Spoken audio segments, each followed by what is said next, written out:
Good morning and welcome to Cawfeetawk. Does your relationship have what it takes to go the distance? I feel like most of my relationships have been long distance. I left New Jersey and moved to Los Angeles, and all of my friendships became long distance.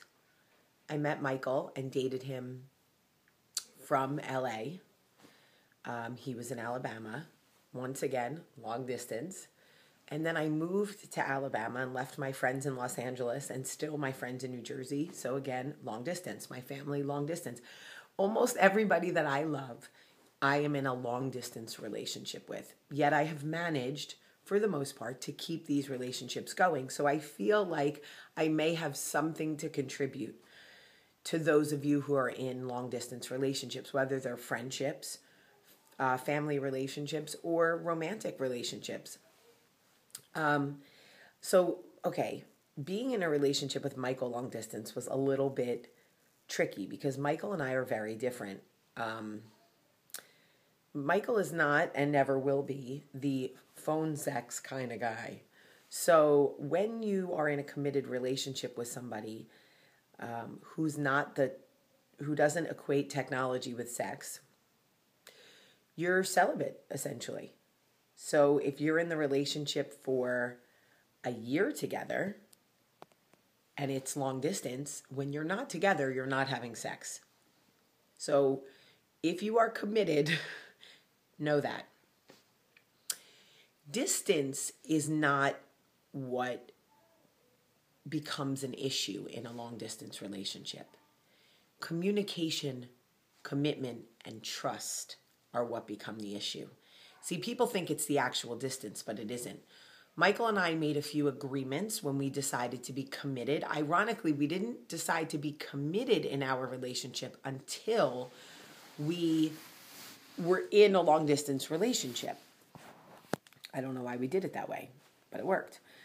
Michael and I would always speak for 15 minutes at the end of each day. He's not a phone guy, but he learned to be. If he had it his way, he would just sit and listen to me talk. Well, that wasn't going to work because his silence made me think something was wrong. And as women, most women go, when we think something is wrong with our man and he's not communicating what it is, we assume it's us. So I explained to him, unless you want me to constantly be thinking this is not the relationship you want to be in, you need to communicate with me. So we learned in that year truly how to communicate. I forced this man how to learn how to communicate. Communication in a long distance relationship is everything. Also, I noticed that every time we would see each other, we had all these grand plans for the other one. I would come to Birmingham and it was go, go, go, go, go. He would come to LA and it was this restaurant and these friends and this fashion show and this whatever. And that was not reality. A relationship is not built on grand plans. A relationship is built on downtime and crisis mode, to be honest. And I was getting none of that from him. So he started, we made a vow not to be apart more than 5 weeks at a time. He was very good about that. He would come see me almost every month because he had a lot more flexibility in his job. But it took planning because, first of all, a long-distance relationship will find you financially strapped if you do not plan. That I can tell you. It's hard to be impulsive when you're buying plane tickets. The other thing is, I told him we need to learn to just be together, like just be in an apartment or a house together for 4 days. No grand plans. Like, sure, maybe we go to dinner one night, but it can't be where we're on the go constantly because that's not reality. So if you're in a long distance relationship, make sure you take time to spend downtime together. Get to know each other when you're just walking around the house in shorts and a t-shirt, not really having to go anywhere. Michael loves to read a newspaper from start to finish. This drives me insane. I'm a magazine girl, I get it. But he loves to sit on a Saturday or Sunday morning and read the entire paper. It would drive me crazy because we'd only have 4 days together and he wanted to take 2 hours to read the newspaper. Turns out, he still loves to read the newspaper. This is who he is. So as soon as I allowed myself to get to know these nuances about him and accept them, the better. We didn't have the FaceTime and the Skyping and all of that, now I sound old, when we were dating long distance. But there is that now, and you can take advantage of that. You know, when we travel, we FaceTime so we can see the kids and things like that. But the other thing that I loved, that I highly recommend, was Michael and I made a Tag You're It handwritten letter game. So he would send me a card and fill it out and write all this beautiful stuff to me. And at the end, he would write, Tag You're It. And then I would have like 48 hours to write him a letter or a card, fill it out, and send it back. And we did that for a whole year. And I still have every card and letter he wrote me. There is something very romantic and sincere and genuine about a handwritten letter. If you're in a long-distance relationship or friendship, take the time to send a card or write a letter because it's awesome. So much better than an email or a text. Long distance with friends can be taxing because they make new friends in your absence, and it's hard. And you feel jealous that all of these awesome things they get to do, you're missing out on.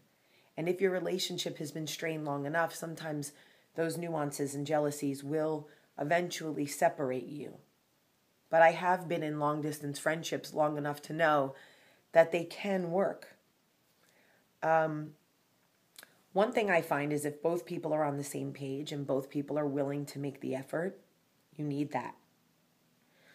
The other thing is, if you can afford it, plan a yearly vacation, whether it's just a girls' trip or girls and the kids, sometimes girls and the oldest kid, whatever it is, make it like a tradition for you and your friends so you always have something to look forward to. Take lots of pictures, make scrapbooks, whatever. The other thing is this. I know it sounds silly, but when you are throwing a party, whether it be your kid's birthday party or holiday party, invite your friend. However you send the invitations to everybody in your new city, send one to your best friend too. Even though you know she can't make it, it is little things like still receiving a birthday party for your daughter, a birthday party invitation for your daughter in the mail or on email, whatever it is, that makes her feel connected. Don't completely shut her out, assuming the distance will keep you apart. Communicate. Make time to get ready together in the morning. Put each other on speakerphone. How many of us talk to our best friends and all we do is yell at our kids the whole time? Stop touching that. Don't touch that. Blah, blah, blah. And nobody's really talking?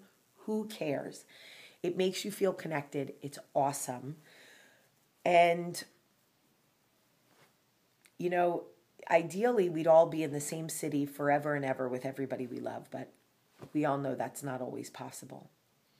I'd love to hear some of your tips for how you make long-distance relationships work, but I'm telling you, the distance is not the issue. Communication, trust, and commitment to whatever relationship it is, long distance or not, is what will make it work. I love you today. Have a great day.